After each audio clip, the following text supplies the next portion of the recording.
Is summer going to be the new spring with regards to real estate in 2020?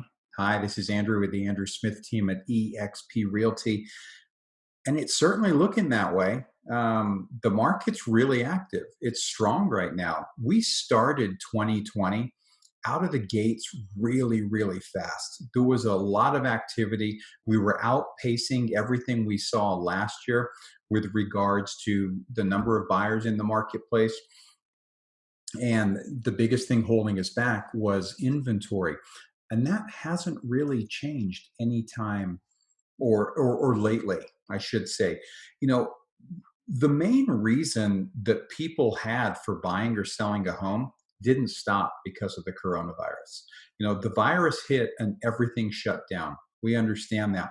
But the reason that people were looking to buy or sell didn't change. The virus didn't change that. Yes, there are some extenuating circumstances with regards to unemployment and the economy, which we'll touch on in just a couple of minutes. But if anything, the stay-at-home order made more people realize that their current home doesn't work. It doesn't have enough rooms. It has too many rooms. That made them realize that the housing setup they're currently in isn't exactly what they need. So it's caused more people to get out into the market and start looking. As a result, CoreLogic recently noted that the housing sector is going to recover before the rest of the economy and actually lead other industries into expansion. That is not uncommon in a recession. In many past recessions, it's actually the housing industry that has led the economy back out of the recession, and things are starting to shape up the exact same way this time.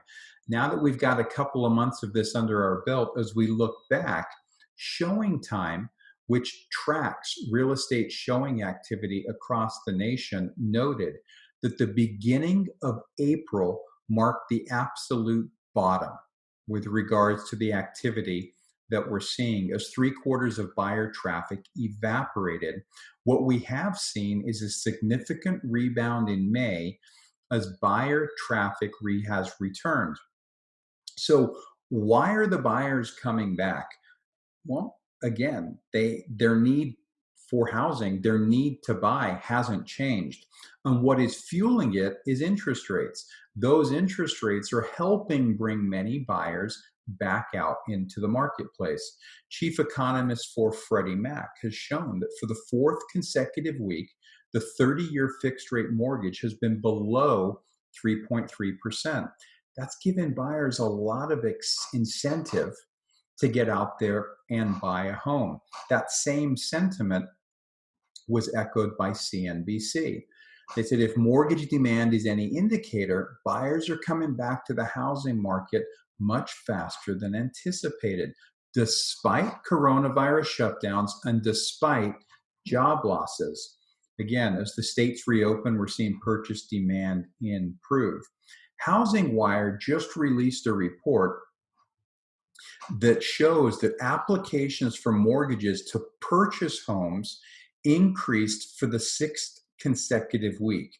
We know that refinances have been extremely strong over the past couple of months based on those interest rates. But these are purchase applications. They're 6.7% higher than they were a year ago. So there are a lot of buyers out there in the marketplace. What isn't in the marketplace is listings. The listings are dropping way down. In the two markets I follow closest, Temecula, California, and Frisco, Texas. In Temecula, year-over-year listing inventory is down 45%. In Frisco, Texas, it's down 32% year-over-year. Yet mortgage applications are up.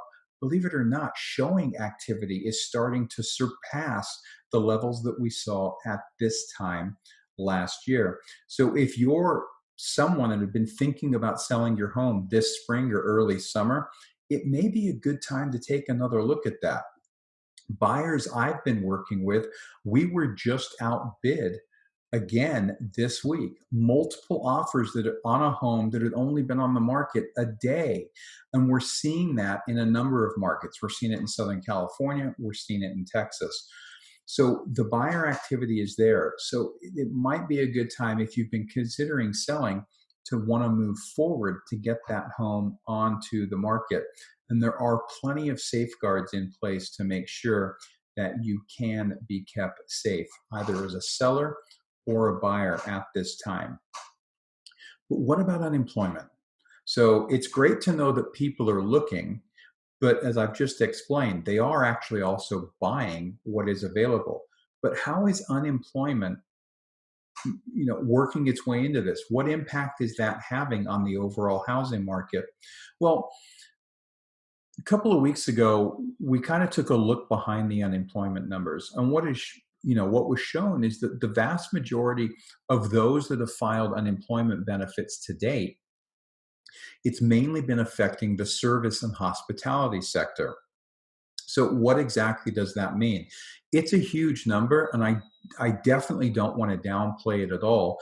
But the question was raised is how many of those that have been made unemployed were actually in the market to buy a home? The rental market has been hit really hard. Well, the Wall Street Journal released a report this week that showed that 40% of the unemployment filings are made up of households earning less than $40,000 a year. 40%. So that's a huge number. And most of the people, the households earning less than 40,000 a year are not your main home buyers, which is why we haven't seen the impact on the real estate market that many thought we were going to just a couple of months ago. Could there be spillover into other areas? Could that turn in the next few months? It could. There's no way of knowing that, depending on how the overall recovery goes, which I'll try and touch on a little bit more in the next week. But another report was done by the University of Chicago, and here's what they found. 68% of the unemployed workers are receiving unemployment benefits that exceed what they were making as wages on the job they lost. So think about that for a minute. 68% of the people are making more money being unemployed than they were employed. Here's another one. Look at the 20%. 20% of eligible unemployed workers are receiving benefits at least twice as large as their lost earnings. That means by being unemployed and receiving benefits, they've actually doubled their pay. So as restaurants and bars and those other types of industries start to open, it's going to present a whole other challenge in getting people to go back in when they're actually going to be earning less money. And this is happening because of the CARES Act. The federal government, as they poured trillions of dollars into the economy, added another layer of unemployment benefit to supplement what is received from the state to try and make sure everyone's head stayed above water. Well, obviously, based on these numbers, people are definitely keeping their head above water in many cases and doing quite well here. So, it's going to remain to see how it all plays out. But hopefully, that kind of helps provide you with an update and give you some information on where we stand currently. If you have any questions whatsoever, please feel free to reach out. I'm always happy to help. Otherwise, we will look forward to catching up with you again next week.